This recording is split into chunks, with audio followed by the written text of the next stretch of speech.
नमस्कार दोस्तों। आज से लेखपाल एग्जाम के लिए जीएस का सीरीज स्टार्ट कर रहे हैं। तो इसमें पहले हम मॉडर्न हिस्ट्री स्टार्ट करेंगे और मॉडर्न हिस्ट्री में पहला चैप्टर हम लोग स्टार्ट करेंगे उत्तर मुगल काल।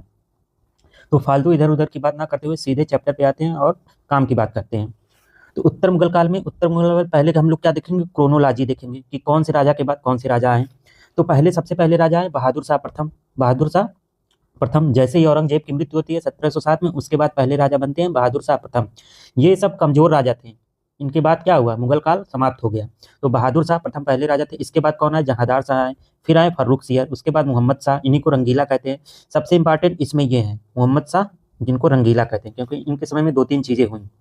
इसके बाद कौन आए, अहमद शाह आए। इसके बाद आलमगीर द्वितीय, फिर आए शाह आलम द्वितीय, इसके बाद अकबर द्वितीय और लास्ट में कौन थे, बहादुर शाह जफर।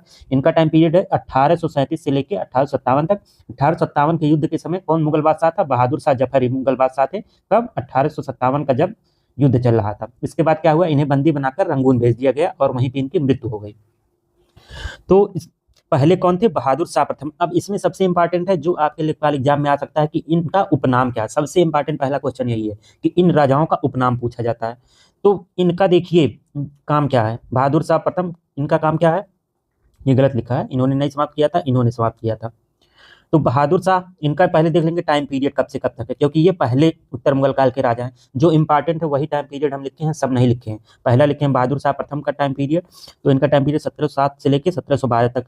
फर्रुख सियर थोड़ा इंपॉर्टेंट है क्योंकि ये क्या किए थे, एक फरमान जारी किए थे, अंग्रेजों के लिए एक फरमान जारी किए थे जिसे कंपनी का मैग्ना कार्टा कहा गया। तो फर्रुख सियर का टाइम पीरियड क्या, 1713 से 19। और मोहम्मद शाह का सबसे इंपॉर्टेंट है टाइम पीरियड क्योंकि इनके समय में नादिर शाह आया था। नादिर शाह 1739 में आया था। तो इनका टाइम पीरियड याद रखना और बाकी का ना याद रखिए, पहले का याद रख लो और मोहम्मद शाह वाला याद रख लो और ये लास्ट वाला बहादुर शाह जफर का याद रख लो। तो ये दो तीन से आपका काम चल जाएगा। तो इनको क्या कहा गया, इनका उपनाम, सभी का उपनाम देखेंगे। तो इनको क्या क्या कहा गया, साहे बेखबर। साहे बेखबर कहा गया इनको। इनको क्या कहा गया, जहादार शाह को लंपट मूर कहा गया। और ये एक काम किए, क्या किए, जजिया कर जो था, जजिया कर, इसको पूर्णतः समाप्त कर दिए। क्या कर दिए, पूर्णतः समाप्त।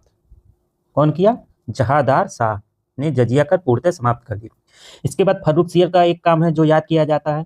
1717 में इन्होंने क्या किया, एक फरमान जारी किया अंग्रेजों के लिए, एक फरमान जारी किया अंग्रेजों के लिए जिसे क्या कहा गया, कंपनी का मैग्ना कार्टा कहा गया। कंपनी का मैग्ना कार्टा कहा गया। तो ये एक इंपॉर्टेंट पॉइंट है फर्रुख सियर से रिलेटेड। और फर्रुख सियर को क्या कहते हैं, इसको कहते हैं घृणित कायर। इसका उपनाम क्या है, घृणित कायर।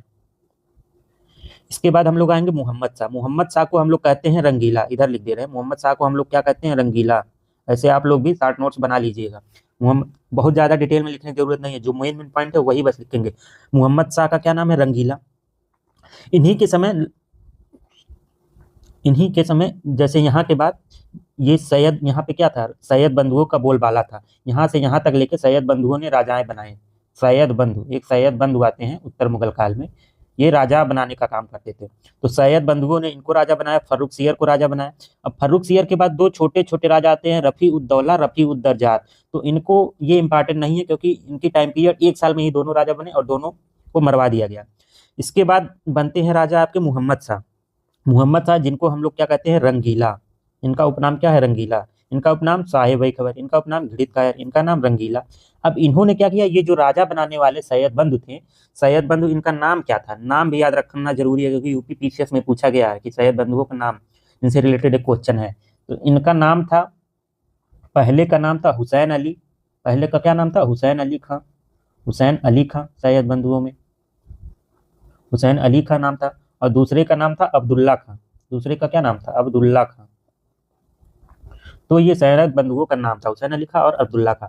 अब ये क्या किए, ये सैयद बंधुओं को मरवा दिए। इन्होंने क्या किया, मोहम्मद शाह ने सैयद बंधुओं को मरवा दिया क्योंकि इनको डर था कि ये इनको भी इनका राज्य भी छीन के किसी और को ना राजा बना दे, क्योंकि ये क्या करते थे, एक राज्य को हरा के जिससे उनको लाभ मिलता था उसको राजा बना देते थे। तो ये क्या किया, सैयद बंधुओं को मरवा दिए मोहम्मद शाह। इसके बाद इनके समय में और क्या हुआ, किसकी हेल्प से मलवाए, निजामुल मुल्क की सहायता से। निजामुल मुल्क की सहायता से इन्होंने क्या किया, सैयद बंधुओं को मरवा दिया। निजामुल मुल्क की सहायता से, निजामुल मुल्क की हेल्प लेकर इन्होंने सैयद बंधुओं को मरवा दिया। इसके बाद कौन, इसमें क्या होता है, मोहम्मद शाह के द्वारा कौन सा काम किया गया या इनके समय में कौन सी घटनाएं हुई, इनके समय में मराठा आक्रमण हुआ। मराठा आक्रमण हुआ, कहाँ हुआ? दिल्ली पर। दिल्ली पर मराठा आक्रमण हुआ, कब हुआ? 1737 में। 1737 में हुआ दिल्ली पर मराठा आक्रमण, दिल्ली पर हुआ। इसके बाद क्या हुआ? नादिर शाह आया। नादिर शाह किसके समय में? ये सबसे इंपॉर्टेंट फैक्ट, इस पूरे उत्तर मुगल काल में सबसे इंपॉर्टेंट फैक्ट यही है। कौन सा? कि नादिर शाह आया। कब आया? 1739 में आया और दिल्ली पर आक्रमण किया। इसने भी कहाँ आक्रमण किया? दिल्ली पर। एक तो मराठा ने आक्रमण किया 1737 पे दिल्ली पर, और एक 1739 में दिल्ली पर आक्रमण किया नादिर शाह ने। तो यही पूछता है कि नादिर शाह किसके समय में भारत आया? तो किसके समय में आया? मोहम्मद शाह उर्फ रंगीला के समय में ये क्या हुआ? भारत आया। इसके बाद अहमद शाह, इनके इनके समय में कोई विशेष काम नहीं हुआ। आलमगीर द्वितीय, ये इन सब के टाइम पे कोई विशेष काम नहीं हुआ। इसके बाद शाह आलम के समय पे क्या हुआ? शाह आलम ये थे, इनके समय पे एक दो घटनाएं हुई। इनके समय पे पानीपत का युद्ध हुआ। पानीपत, इनका टाइम पीरियड हम लिख देते हैं। शाह आलम द्वितीय का टाइम पीरियड है 1759 से लेके 1806। इनका भी टाइम पीरियड लंबा रहा है। इनका टाइम पीरियड क्या है? 1759 से लेके 1806 तक इनका टाइम पीरियड है। तो इनके समय में भी दो तीन घटनाएं हुई। एक तो पानीपत थर्ड वार हुआ, सॉरी, इनके समय में एक तो पानीपत थर्ड वार हुआ। कब हुआ? 1761 में। और बक्सर का युद्ध हुआ। कौन सा युद्ध हुआ? बक्सर का युद्ध हुआ आपका 1764 में। तो ये दो घटनाएं शाह आलम द्वितीय के समय में हुई। और अकबर द्वितीय का आप लोग जान ही रहे होंगे। अकबर द्वितीय ने क्या किया? अकबर द्वितीय ने राजा राम मोहन राय को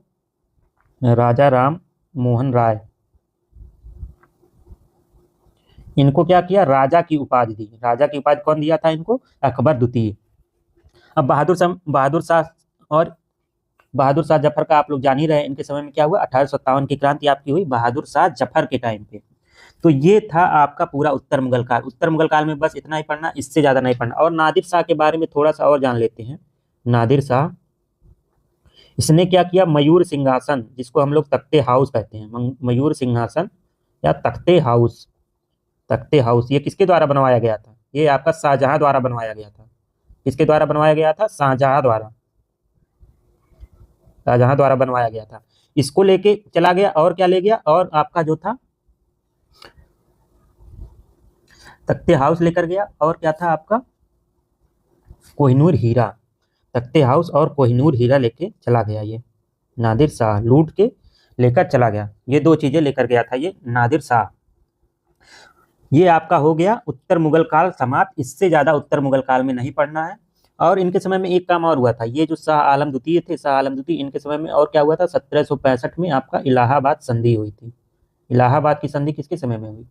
इन्हीं के समय में, शाह आलम द्वितीय के समय में क्या हुआ? इलाहाबाद संधि। राइटिंग मेरी उतनी सही नहीं आ पा रही है इस पर, तो आप लोग राइटिंग पे मत जाइएगा। डेटा आपको याद करना जरूरी है। डेटा शॉर्टकट में, इससे कम टाइम में शॉर्टकट में इससे अच्छा डाटा नहीं मिलेगा। तो आइए एक बार रिवीजन कर लेते हैं। पहले बहादुर शाह का नाम क्या है? उपनाम क्या है? शाह साहेब बेखबर। इनका उपनाम क्या है? जहांदार शाह का उपनाम क्या है? लंपट मूर्ख। फर्रुख सियर का घृत कायर। मोहम्मद शाह का रंगीला। इन्हीं चारों का इंपॉर्टेंट है, यही पूछता है, यही पूछता है। और शाह आलम द्वितीय को हम लोग अली गौहर कहते हैं। शाह आलम द्वितीय को हम लोग, ये शाह आलम द्वितीय वाली लाइन है, इनको हम लोग अली गौहर के नाम से जानते हैं। ये उतना इंपॉर्टेंट नहीं है, ऊपर के चारों इंपॉर्टेंट है। इनका उपनाम अली गौहर है, अली गौहर इनको कहते हैं। तो हो गया ये उपनाम। और काम इनका क्या हुआ? ये सैयद बंधु थे। इन्हीं के टाइम पे सैयद बंधु, इन्होंने राजा बनाने का काम किया। इन्होंने जहादार शाह को राजा बनाया, फर्रुख सियर को राजा बनाया। इनके बाद दो राजा और आए, रफी उद्दरजात यहाँ रफी उद्दौला, ये दो राजा और आए। इनको भी राजा बनाने का काम किसने किया? सैयद बंधुओं ने। उसके बाद मोहम्मद शाह उर्फ रंगीला राजा बने। इन्होंने क्या किया? सैयद बंधुओं को मरवा दिया, निजामुल मुल्क की सहायता से मरवा दिया। इसके बाद क्या हुआ? मोहम्मद शाह के समय में मराठा आक्रमण हुआ 1737 में। कब? दिल्ली पर हुआ। कहाँ हुआ? दिल्ली पर हुआ। इसके बाद नादिर शाह का आक्रमण हुआ 1739। ये सबसे इंपॉर्टेंट फैक्ट है। नादिर शाह का आक्रमण 1739 में दिल्ली पर हुआ।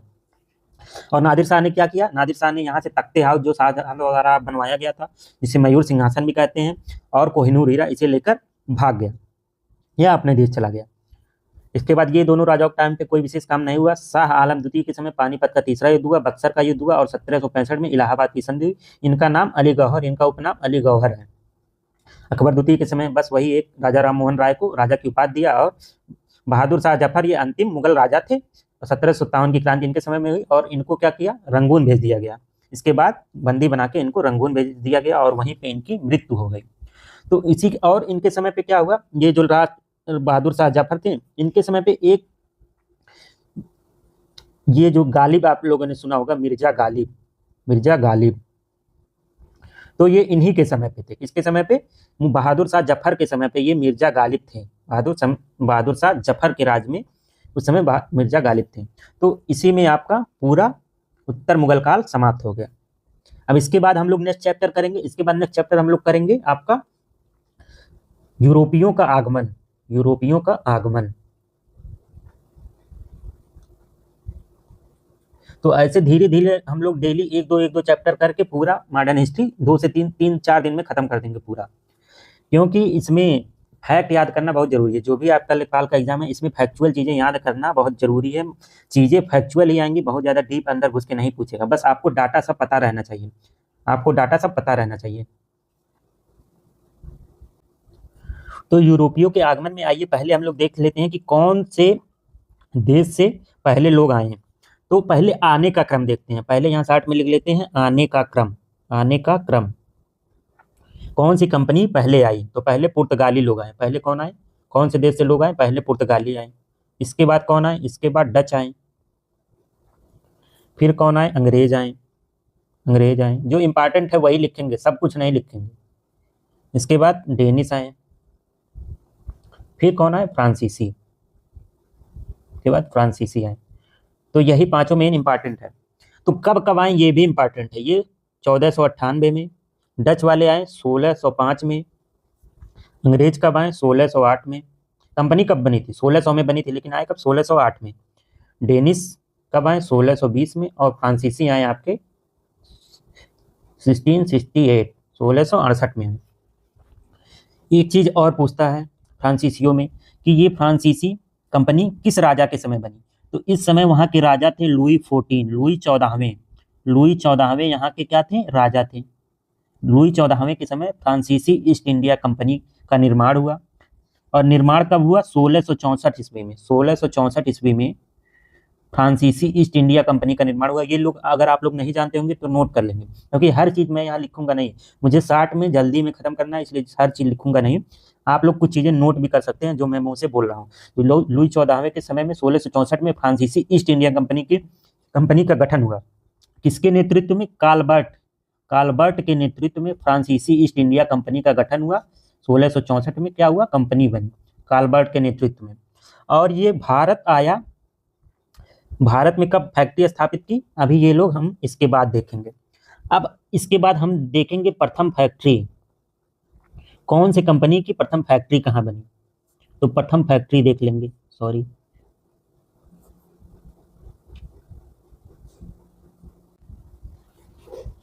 इसके बाद देखेंगे हम लोग प्रथम फैक्ट्री कब बनी सभी देशों की। तो इसके बाद प्रथम फैक्ट्री बनने का क्रम हम लोग देख लेंगे, ये वाला क्रम। तो पुर्तगाली की प्रथम फैक्ट्री कहाँ बनी? आपकी कोचीन में। कोचीन में। डचों की कहाँ बनी? आपकी मसूलीपट्टनम में। ये सब चीजें पूछता है, हल्के में मत लीजिएगा। इसके बाद अंग्रेजों की कहाँ बनी? सूरत में। डेनिस की कहाँ बनी? त्रावणकोर में। और इसके बाद फ्रांसीसियों की कहाँ बनी? आपकी सूरत में। पहले सूरत में किसकी बनी? अंग्रेजों की। उसके बाद सूरत में किसकी बनी? फ्रांसीसियों की। ये प्रथम फैक्ट्री स्थापना का क्रम है इन लोगों का। तो कोचीन में कब बनी? 1503 में। डेट भी याद कर लीजिएगा आप लोग, डेट याद करना जरूरी है। यहाँ 1605 में बनी। सूरत में कब बनी? ये 1613 में। एक ये हुआ था अंग्रेजों के साथ घटना, ये लोग 1611 में मसूलीपट्टनम में कंपनी स्थापित करना चाहें, मसूलीपट्टनम में, लेकिन ये अस्थायी रूप से पूरी ना हो सकी, अस्थायी रूप से रह गई, ये पूरी ना हो सकी। तो पहली अस्थायी रूप से कंपनी कहाँ बनी? अस्थायी कंपनी सूरत में बनी। और कब बनी? 1613 में। और 1611 वाली घटना भी आप लोग याद कर लीजिएगा कि मसूलीपट्टनम में ये लोग कंपनी बनाना चाहें, लेकिन ये अस्थायी रह गई, ये पूरी ना हो सकी। त्रावणकोर में कब बनी? 1620 में।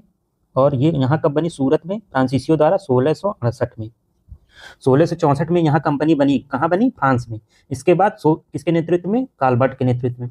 इसके बाद 1668 में इंडिया में प्रथम कंपनी की स्थापना हुई फ्रांसीसियो की, और किसके नेतृत्व में, ये भी इंपॉर्टेंट है, फ्रैंको कैरो, ये चीज आपको याद रखनी है, फ्रैंको कैरो के नेतृत्व में सूरत में प्रथम फैक्ट्री की स्थापना हुई फ्रांसीसियो की।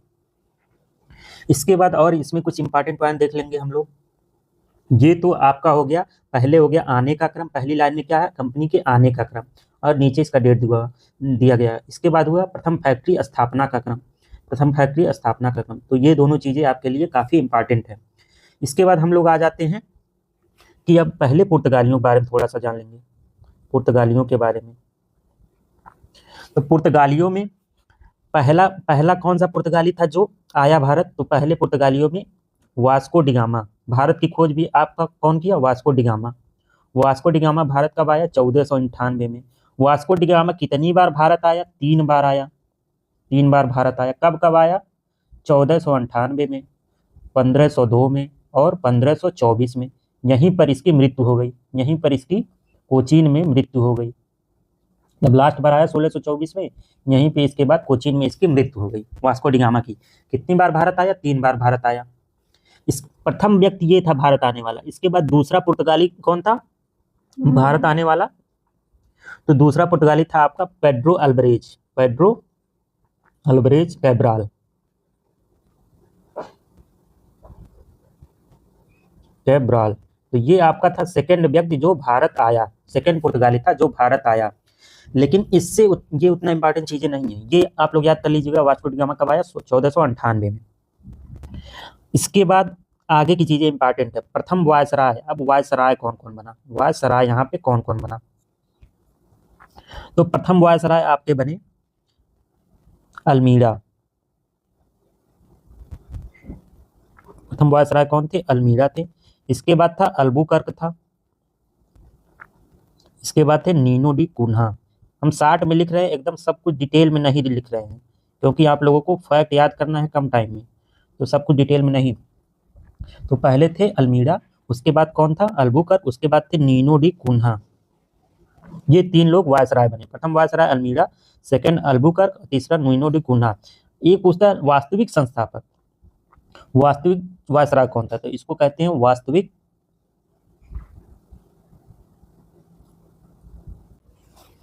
इसको कहते हैं पुर्तगाली कंपनी का वास्तविक संस्थापक। पहले वायसराय कौन थे, अल्मीड़ा थे, लेकिन वास्तविक संस्थापक कौन था, अल्बुकर्क था। तो ये था वास्तविक संस्थापक। अब अल्मीड़ा, फ्रांस, अल्मीड़ा ने कौन कौन सा काम किया, इन्होंने एक ब्लू वाटर पॉलिसी की नीति अपनाई, blue water policy, blue water policy सबसे इंपॉर्टेंट इनसे रिलेटेड फैक्ट है। इन्होंने क्या लाया, ब्लू वाटर पॉलिसी। तो इन्होंने क्या किया, हिंद महासागर में एक कार्टेज सिस्टम, अल्मीड़ा कार्टेज सिस्टम, अल्मीड़ा कार्टेज सिस्टम स्टार्ट किया। कहाँ पे, इंडियन ओशियन में या हिंद महासागर में। इन्होंने क्या किया, यहाँ पे जो भी जहाज आते थे उनसे ये टैक्स लेते थे, बिना टैक्स लिए व्यापार की अनुमति नहीं देते थे। तो ये पूरा हिंद महासागर में कब्जा कर लिए, और पुर्तगाली अपने आप को क्या कहते थे, हिंद महासागर का स्वामी, अपने आप को क्या कहते थे, सागर का स्वामी कहते थे। ये पुर्तगाली अपने आप को क्या कहते थे, सागर का स्वामी, क्योंकि ये एकाधिकार कर लिए थे पूरा हिंद महासागर में। यहाँ पे जो भी देश से, जिस भी देश से लोग आते थे अपने जहाज लेकर, उनसे ये लोग क्या करते थे, टैक्स वसूलते थे, उनसे पैसे लेते थे, तब वहाँ पे व्यापार की अनुमति देते थे। तो इन्होंने लाया ब्लू वाटर पॉलिसी। अल्बुकर्क को कहा जाता है वास्तविक संस्थापक। और इन्होंने क्या किया, 1510 में 1510 में बीजापुर के सुल्तान यूसुफ आदिल शाह से गोवा जीत लिया। बीजापुर के सुल्तान यूसुफ आदिल शाह से गोवा जीत लिया। बीजापुर के सुल्तान यूसुफ आदिल शाह से गोवा जीत लिया। तो एक क्वेश्चन ये भी आता है कि गोवा को कब जीता पुर्तगालियों ने, तो कब जीता, 1510 ईस्वी में। और किससे जीता, बीजापुर के सुल्तान यूसुफ आदिल शाह से गोवा जीत लिया। ये कौन जीता, अल्बुकर्क। तो ये प्रथम, तो ये हो गया वायसराय के बारे में। प्रथम वायसराय पूछेगा तो आप लोग क्या कहेंगे, अल्मीड़ा। वास्तविक संस्थापक पुर्तगाली कंपनी का पूछेगा तो कौन कहेंगे? अल्बुकर्क। इसके बाद लास्ट में कौन थे? नीनो डी कूना। इन्होंने कोई विशेष काम नहीं किया। इन्होंने पहले जो ये कंपनी बनी थी, कहाँ बनी थी? कोचीन में। तो इन्होंने अपनी राजधानी को चेंज किया। राजधानी चेंज करके क्या किया इन्होंने? क्या किया? कोचीन से गोवा कर दिया। पहले राजधानी क्या थी? कोचीन थी। अब क्या कर दिया इन्होंने? राजधानी को कोचीन से गोवा स्थानांतरित कर दी। तो राजधानी को चेंज करके कोचीन से गोवा स्थानांतरित कर दिए। तो ये आपके हो गए पुर्तगाली। पुर्तगालियों के बारे में बस इतना ही पढ़ना, इससे ज़्यादा नहीं पढ़ना है पुर्तगालियों के बारे में। इसी में से अगर क्वेश्चन बनेगा तो इसी में से बन जाएगा। इसके बाद आइए पढ़ते हैं हम लोग डच के बारे में, थोड़ा सा पढ़ लेते हैं। यही देख लेते हैं डच के बारे में। डच के पहली कंपनी कहाँ स्थापित हुई? मछलीपट्टनम में 1605 में। और दूसरी कंपनी आपकी स्थापित हुई पुलिकट में। क्योंकि डचों के बारे में ज़्यादा नहीं पढ़ना। पुलिकट, इन्होंने अपना पुलिकट को व्यापारिक केंद्र बनाया। व्यापारिक केंद्र बनाया पुलिकट को। और ये 1610 ईस्वी में पुलिकट में अपनी कंपनी की स्थापना की, सेकंड कंपनी की स्थापना। पूछ लीजिए डचों की सेकंड कंपनी की स्थापना कहाँ हुई? तो पुलिकट में हुई 1610 में। और पुलिकट को इन्होंने व्यापारिक केंद्र बनाया। और इन्होंने सबसे इंपॉर्टेंट फैक्ट डचों से रिलेटेड, यहीं पे पुलिकट में स्वर्ण सिक्के ढालना स्टार्ट किया। स्वर्ण सिक्के ढालना स्टार्ट किए, जिसको ये लोग क्या कहते थे? पैगोडा। तो सर्वप्रथम स्वर्ण सिक्के ढालना प्रारंभ किया किसने? डचों ने। कहाँ पे? पुलिकट में। इसको पैगोडा कहते थे, स्वर्ण सिक्कों को। तो ये ढालना प्रारंभ किए स्वर्ण सिक्के पुलिकट में। तो ये डचों से रिलेटेड सबसे इंपॉर्टेंट पॉइंट है। और एक है डचों का अंत कैसे हुआ? डचों का अंत आपका वेदरा युद्ध हुआ। एक वेदरा युद्ध, ये इंपॉर्टेंट है। वेदरा का युद्ध। वेदरा का युद्ध कब हुआ? 1759 में। इसमें क्या हो गया? डचों का अंत हो गया। मतलब इंडिया छोड़ के डच चले गए। तो इन्होंने किसके किसके बीच हुआ? अंग्रेज और डचों के बीच। किसके किसके बीच हुआ? अंग्रेज और डचों के बीच। क्योंकि 1759 इस टाइम पे अंग्रेज क्या किए थे? प्लासी का 1757 में युद्ध हुआ था। उसके बाद पूरा भारत पर उनका कब्जा हो गया था अंग्रेजों का, प्लासी के युद्ध के बाद। उसके बाद अब डचों के बाद हम लोग पढ़ लेते हैं अंग्रेजों के बारे में। अंग्रेज, क्योंकि सबसे इंपॉर्टेंट कौन है? सबसे इंपॉर्टेंट यही है आपके अंग्रेज। तो अंग्रेजों के बारे में पहले हम लोग क्या देखेंगे कि पहले सर्वप्रथम कौन सी कंपनी बनी? तो सर्वप्रथम लीवेंट कंपनी बनाई गई अंग्रेजों के द्वारा। लीवेंट कंपनी कब बनी? 1500, कहीं कहीं 1592 दिया है, कहीं कहीं किसी बुक में 1593 दिया है। तो आपके ऑप्शन में यही क्वेश्चन में इन्हीं दोनों में से रहेगा। अगर ये क्वेश्चन आया तो 1592 या फिर 1593। तो पहले लीवेंट कंपनी बनी। कहाँ बनी? इंग्लैंड में बनी, लीवेंट कंपनी बनी। इसके बाद क्या हुआ? 1592 में लीवेंट कंपनी बनी। और इसके बाद स्थल मार्ग से व्यापार करने का अधिकार पहले किसको मिला? इन्हीं लीवेंट कंपनी को अधिकार पत्र प्राप्त हुआ स्थल मार्ग से व्यापार करने का। समुद्री मार्ग से नहीं, स्थल मार्ग से व्यापार करने का अधिकार प्राप्त हुआ। इसके बाद स्थल मार्ग से आने वाला प्रथम व्यक्ति कौन था? स्थल मार्ग से आने वाला प्रथम अंग्रेज या प्रथम व्यक्ति कौन था? तो ये भी कहीं कहीं पूछ लेता है। तो प्रथम व्यक्ति था आपका जॉन मिल्डन हॉल। ये आपका प्रथम व्यक्ति था स्थल मार्ग से भारत आने वाला। तो ये कब आया था? 1599 में। कब आया? 1599 में भारत आया। इसके बाद क्या हुआ? इसके बाद 31 दिसंबर 1600 को एलिजाबेथ प्रथम ने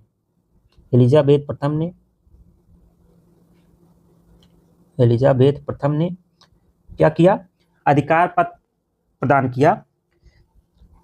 ईस्ट इंडिया कंपनी को अधिकार पत्र प्रदान किया। कितने सालों के लिए? 15 सालों के लिए। ये भी पूछता है। 15 सालों के लिए अधिकार पत्र प्रदान किया भारत में व्यापार करने के लिए। ईस्ट इंडिया कंपनी को भारत में व्यापार करने के लिए अधिकार पत्र प्रदान किया। इसके बाद ईस्ट इंडिया कंपनी आप लोग देख रहे होंगे कि कब आई भारत में? 1608 में ईस्ट इंडिया कंपनी भारत में आई।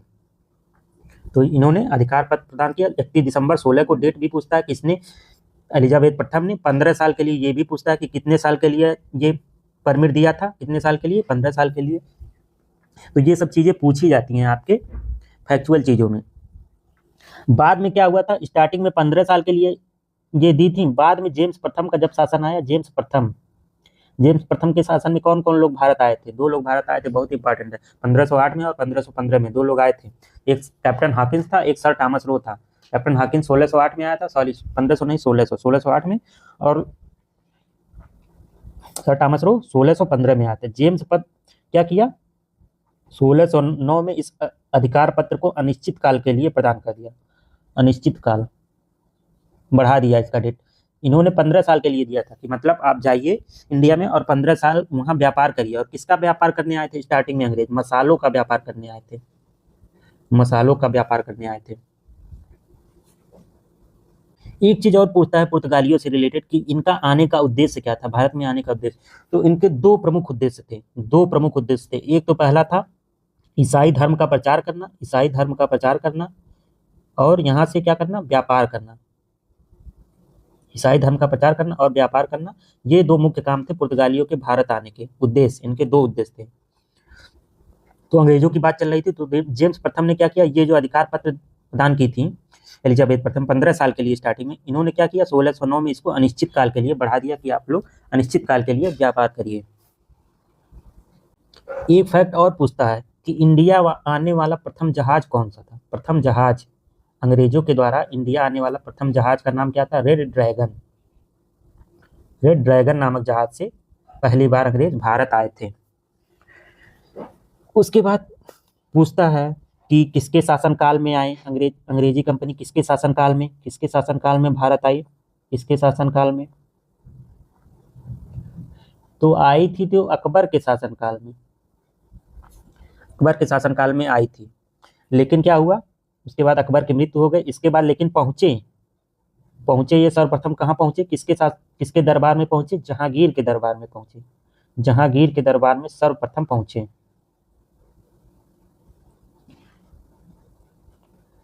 अब कौन कौन पहुंचा ये बहुत इंपॉर्टेंट है। इस समय कौन था? इस समय यहाँ का राजा कौन था? ब्रिटिश राजा था जेम्स प्रथम। जेम्स प्रथम। इन्होंने दो लोगों को इंडिया भेजा, एक 1608 में आए, 1608 में, और एक 1615 में। तो दोनों बहुत इंपॉर्टेंट है ये डेट। 1608 में आया आपके कैप्टन हॉकिंस। कुछ व्यापारिक छूट की लालसा से कैप्टन हॉकिंस पहले आए थे किसके दरबार में? जहांगीर के दरबार में। किसके दरबार में आए थे? जहांगीर के दरबार में। क्योंकि शासनकाल में सबसे पहले पूछेगा किसके शासनकाल में आए, तो अकबर के शासनकाल में सबसे पहले अंग्रेज आए। लेकिन जब पहुंचे तो वहां अकबर की मृत्यु हो चुकी थी, तो उस समय पहुंचे किसके समय शासनकाल में? जहांगीर के शासनकाल में वो लोग पहुंचे। तो जेम्स प्रथम ने अपने दो दूत भेजे, एक 1608 में, एक 1615 में। इनका नाम था कैप्टन हॉकिंस। तो इनको जहांगीर ने उपाधि दी इंग्लिश खान की।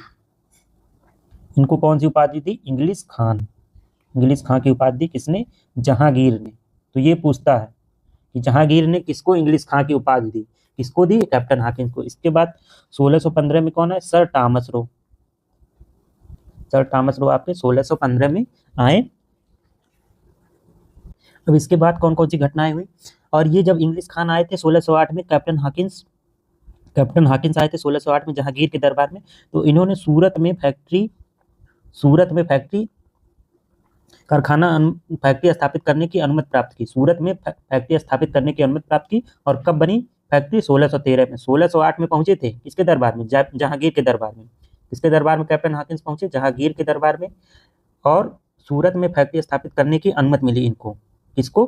कैप्टन हॉकिंस को। इसके बाद सर थॉमस रो आए। ये डेट बस याद करना जरूरी है, कब आए? 1615 ईस्वी में। इसके बाद और अंग्रेजों के समय में कौन कौन सी घटनाएं हुई? और घटनाएं हुई 1632 में एक घटना हुई, गोलकुंडा बंदरगाह जो था आपका, गोलकुंडा पोर्ट या बंदरगाह। तो यहाँ पे क्या हुआ? मुक्त व्यापार करने की छूट प्रदान मिली इनको। मुक्त व्यापार, ये बहुत बड़ी बात थी, छोटी बात नहीं थी। गोलकुंडा पोर्ट से अब ये लोग मुक्त व्यापार कर सकते थे। मतलब इनको कोई टैक्स नहीं देना पड़ेगा मुगल सम्राट को इनको अब व्यापार करने के लिए यहाँ से कोई टैक्स नहीं देना पड़ेगा। और क्या क्या घटना हुई? इसके बाद 1639 में मद्रास में क्या हुआ? मद्रास में इन्होंने फोर्ट सेंट जॉर्ज एक नामक किले की स्थापना की। फोर्ट सेंट जॉर्ज नामक किले की स्थापना की, मतलब किलेबंदी की। यहाँ पे कोई बिल्डिंग, उसकी किलेबंदी कर दी, किले की स्थापना की फोर्ट सेंट जॉर्ज। कब? 1639 में। कहाँ? मद्रास में। इसके बाद कौन सा घटना हुआ? यही आपका था अंग्रेजों द्वारा निर्मित प्रथम किला था। ये क्या था आपका? अंग्रेजों द्वारा निर्मित प्रथम किला था फोर्ट सेंट जॉर्ज। कब निर्मित हुआ? 1639 में। इसके बाद कौन सी घटना हुई? इसके बाद 1651 में इन्होंने शाह शुजा से व्यापारिक छूट प्रदान, शाहसुजा ने इनको क्या किया, व्यापारिक छूट प्रदान किया, व्यापारिक छूट प्रदान किया किसने, शाहसुजा ने। और इस छूट को क्या कहते थे अंग्रेज, निशान। इसको क्या नाम दिया इन्होंने, निशान। जो भी अनुमति या छूट प्राप्त की अंग्रेजों ने शाहसुजा से 1651 में, इसको ये लोग क्या कहते थे, निशान। अब ये लोग क्या करते थे, यही निशान दूसरों पर अप्लाई करते थे। ये छूट प्रदान किए थे अपने लिए, लेकिन ये क्या किए, यही निशान दूसरों पर अप्लाई करते थे, कि मतलब टैक्स लेके, पैसा लेके तब दूसरों को व्यापार करने के लिए निशान देते थे। इसके बाद 1688 में एक प्रसिद्ध घटना हुई। 1688 में औरंगजेब के समय में, 1688 में किसका शासन रहा होगा, औरंगजेब का शासन था। इस समय एक प्रसिद्ध घटना हुई। प्रसिद्ध घटना ये हुई कि एक सर जॉन चाइल्ड नाम का अंग्रेज था। ये क्या किया, इसने क्या किया, कुछ हज यात्री समुद्री रास्ते कुछ हज यात्री क्या कर रहे थे, समुद्री रास्ते जा रहे थे। कुछ हज यात्री समुद्री रास्ते जा रहे थे, तो इसने क्या किया, इनको बंदी बनाने का प्रयास किया। तो इससे क्या हुआ, औरंगजेब की धार्मिक भावना को बहुत आहत पहुंचा। इसके बाद औरंगजेब ने क्या किया, इसको भगा दिया, अंग्रेजों को क्या किया, भारत से भगा दिया। फिर अंग्रेज कहाँ गए, इंडोनेशिया के एक द्वीप पर जाके बस गए। इसके बाद ये क्या किए थे, औरंगजेब ने इनको भगा दिया, अंग्रेजों को भारत से भगा दिया, और ये कहाँ जाके बसे, इंडोनेशिया के एक द्वीप पर जाके बस गए, इंडोनेशिया के एक द्वीप पर जाके बसे। तो ये घटना बहुत इंपॉर्टेंट है। ये कब की घटना है, 1688 की घटना है। सर जॉन चाइल्ड नामक अंग्रेज ने क्या किया, हज यात्रियों को बंदी बनाने का प्रयास किया, जिससे ये औरंगजेब बहुत गुस्सा हो गए और क्या किया, इनको भगा दिया, अंग्रेजों को भगा दिया। कहाँ, इंडोनेशिया द्वीप पर। फिर जाके ये कहाँ बसे, इंडोनेशिया द्वीप पर। तो ये मोटी मोटा अंग्रेजों से रिलेटेड घटना थी। इसके बाद एक दो घटनाएं और हैं, जैसे 1690 की घटना एक है, 1690 की घटना है। एक जाब चारनाक थे, कलकत्ता की स्थापना किसने की थी, जाब चारनाक ने। तो जाब चारनाक ने पहले एक कलकत्ता का गांव लिया था। इसका नाम था सूता नती। इसका नाम क्या था, सूता नती। ये एक कलकत्ता का गांव लिया, यहाँ पे क्या किया, कारखाना स्थापित किया। और ये कब की घटना है, 1690 की घटना है। इसके बाद इसने क्या किया, इसकी घेराबंदी की, ये सूता नदी की घेराबंदी करके यहाँ पे क्या किया, फोर्ट विलियम नामक किले की स्थापना की। किसने किया, जाब चारनाक ने किया। कब किया था, 1696 में। कब किया, 1696 में। इसको घेराबंदी करके, जो सूता नदी नामक स्थान था, इसको घेराबंदी करके इसका नाम दे दिया 1696 फोर्ट विलियम। तो ये कहाँ था, ये बंगाल में था। कहाँ था आपका फोर्ट विलियम, बंगाल में था। बाद में आता है कि कलकत्ता नगर की स्थापना किसने की थी, जाब चारनाक ने की थी। तो इसके बाद क्या किया जाब चारनाक ने, सूता नदी 3 गांव लिए किराए पर, सूता नदी और गोविंदपुर और कालिकाता, ये 3 गांव लिए। इन 3 गांव की जमींदारी प्राप्त की। उसके बाद इन तीनों गांवों को मिला के इसको कलकत्ता नगर की स्थापना की। तो यही पूछता है कि कलकत्ता की स्थापना किसने की, तो जाब चारनाक ने। बाद में इन्हीं तीनों गांवों को मिलाकर इसने क्या किया, कलकत्ता के रूप में विकसित किया इन्हीं तीनों गांवों को। तो यही आपका था अंग्रेजों से रिलेटेड मोटी मोटी घटनाएं। इसके बाद फ्रांसीसियों के बारे में पढ़ के इस चैप्टर को समाप्त करते हैं। फ्रांसीसियों के बारे में थोड़ा सा पढ़ के इस चैप्टर को यहीं समाप्त करते हैं। तो फ्रांसीसियों से रिलेटेड कौन कौन से, पहला तो ये 1664 में कंपनी की स्थापना इनकी कब हुई, 1664 में हुई। इसके शासनकाल में, लुई 14 के शासनकाल में, ये ऊपर बता चुके हैं, लुई 14 के शासनकाल में। किसके द्वारा, काल्बर्ट के द्वारा। यहाँ कहाँ पे, ये फ्रांस में स्थापना हुई थी 1664 में। इसके बाद इंडिया में कब स्थापना हुई, 1668 में। कहाँ, सूरत में प्रथम फैक्ट्री की स्थापना आपकी सूरत में हुई थी 1668 में। इसके बाद किसके नेतृत्व में हुई थी? किसके नेतृत्व में? फ्रैंको कैरो के नेतृत्व में। सूरत में फैक्ट्री की स्थापना किसके नेतृत्व में हुई थी? फ्रैंको कैरो के नेतृत्व में। इसके बाद प्रथम प्रथम फ्रांसीसी गवर्नर कौन था? ये भी पूछता है। प्रथम फ्रांसीसी गवर्नर, प्रथम फ्रांसीसी गवर्नर, तो ये कौन था? फ्रैंको मार्टिन था। Franco Martin. प्रथम फ्रांसीसी गवर्नर कौन था? फ्रैंको मार्टिन था। फ्रांसीसियों ने अपने मुख्यालय को पहले पहले तो ये कहाँ? सूरत में। प्रथम फैक्ट्री कहाँ बनाते? सूरत में। तो पहले तो ये मुख्यालय सूरत में रखे, इसके बाद इन्होंने अपने मुख्यालय को स्थानांतरित किया कहाँ? पांडिचेरी में। तो सबसे ज्यादा टाइम तक इन्होंने पांडिचेरी में ही इन लोगों का मुख्यालय रहा, फ्रांसीसियों का। सबसे ज्यादा टाइम तक पांडिचेरी में ही मुख्यालय रहा फ्रांसीसियों का। इन्होंने एक बंगाल के शासक थे शाइस्ता खां, शाइस्ता खां बंगाल के शासक थे। इनसे इन्होंने क्या लिया? चंद्रनगर लिया। चंद्रनगर लिया किसने? फ्रांसीसियों ने। और यहाँ पे फैक्ट्री की स्थापना की। यहाँ पे क्या किया? फैक्ट्री डाले, यहाँ कारखाना डाले चंद्रनगर में। चंद्रनगर था कहाँ? चंद्रनगर आपका था बंगाल में था। और क्या काम है फ्रांसीसियों को? और एक फैक्ट आता है कि एक वांडीवास का युद्ध हुआ। वांडीवास, वांडीवास का आपका युद्ध हुआ कब? 1760 में। तो इसमें क्या हुआ? फ्रांसीसियों की हार हुई। इससे हुआ था अंग्रेजों से। किससे हुआ था? अंग्रेजों से हुआ था।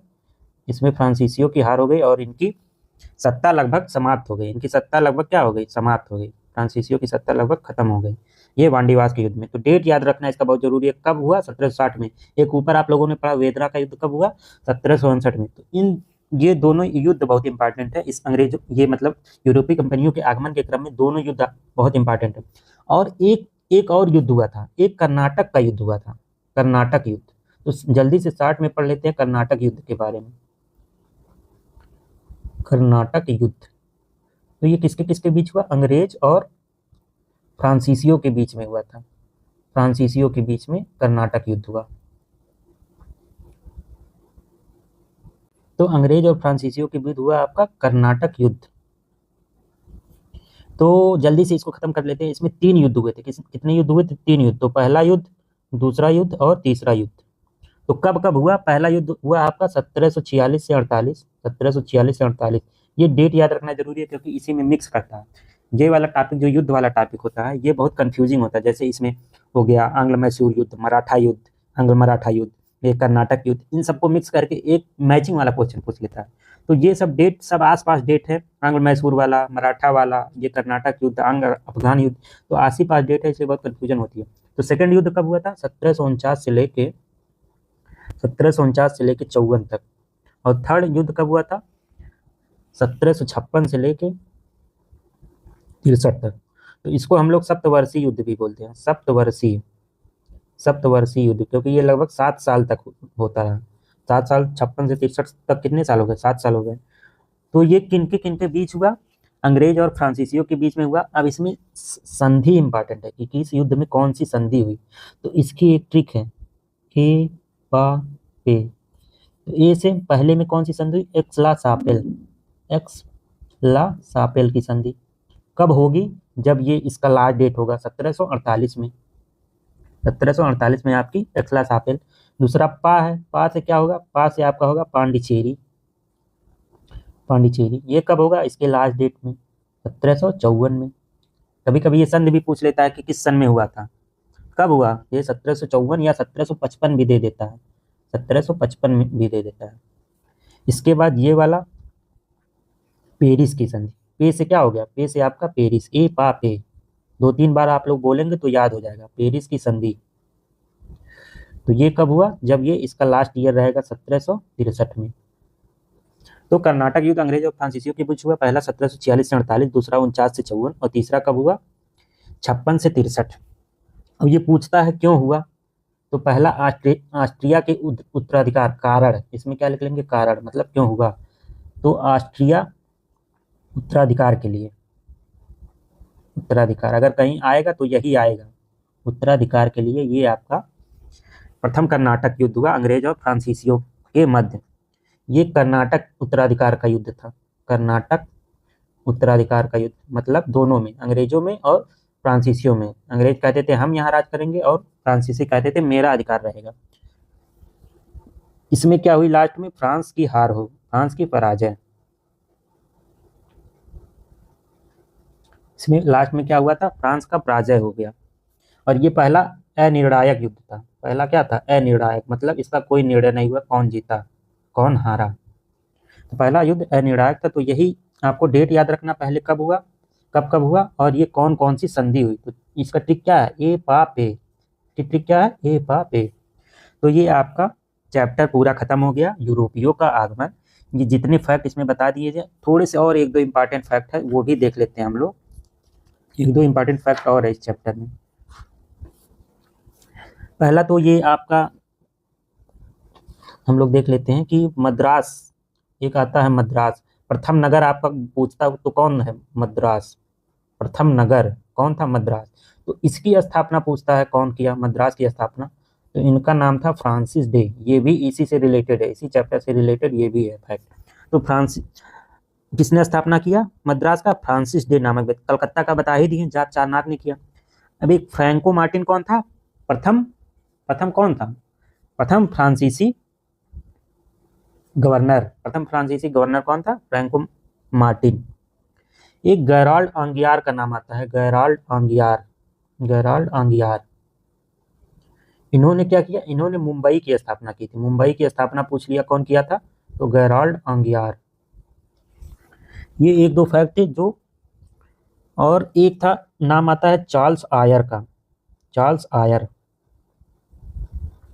चार्ल्स आयर कौन था, जो फोर्ट विलियम कॉलेज बना था, फोर्ट विलियम किला बना था कहाँ पे आपका, फोर्ट विलियम किला कहाँ बना था, अभी ऊपर पढ़े हम लोग, कहाँ बना था, चंद्रनगर में। चंद्रनगर कहाँ था, बंगाल में। तो चंद्रनगर कह रहे हैं। जो सूता नदी गांव लिया था, सूता नदी को ही फोर्ट विलियम के रूप में वो क्या किया था, किलेबंदी किया था।